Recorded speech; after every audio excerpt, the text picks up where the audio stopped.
রবিবার কংগ্রেস ছেড়ে একদল যুবক বিজেপিতে যোগদান করেছে। এদের মূল নেতৃত্বে ছিলেন কংগ্রেসের ছাত্র সংগঠন এনএসইউআই এর প্রাক্তন প্রদেশ সভাপতি সম্রাট রায় এবং যুব কংগ্রেসের সদস্য প্রসেনজিৎ দাস। বিজেপির প্রদেশ কার্যালয়ে এদের হাতে দলীয় পতাকা তুলে দেন প্রদেশ যুব মোর্চার সভাপতি তথা বিধায়ক সুশান্ত দেব।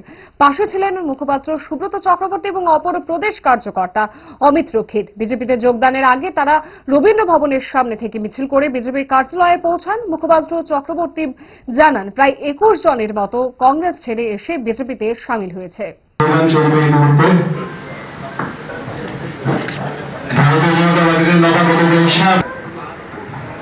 भारत माता की वंदे भारतीय जनता पार्टी के स्वागतम नवगठित भारतीय जनता पार्टी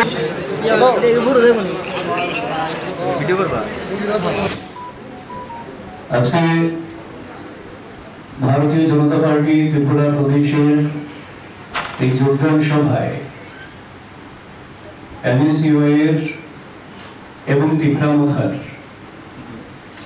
একজন নেতৃত্ব রয়েছেন। 8 জনের নেতৃত্বে 200 জনের উপর এনএসইউআই কার্যকর্তা এবং তিপ্রামথার যে ছাত্র অংশ রয়েছে সেই সংগঠনের কার্যকর্তারা ভারতীয় জনতা পার্টিতে যোগদান করতে আমাদের মধ্যে উপস্থিত হয়েছেন। তাছাড়াও ত্রিপুরা প্রদেশ যুব কংগ্রেসের 3 জন নেতৃত্ব এবং ওনাদের নেতৃত্বে আরো 19 জন আজকে এখানে যোগদান করবেন, ভারতীয় জনতা পার্টির পতাকা হাতে তুলে নেবেন।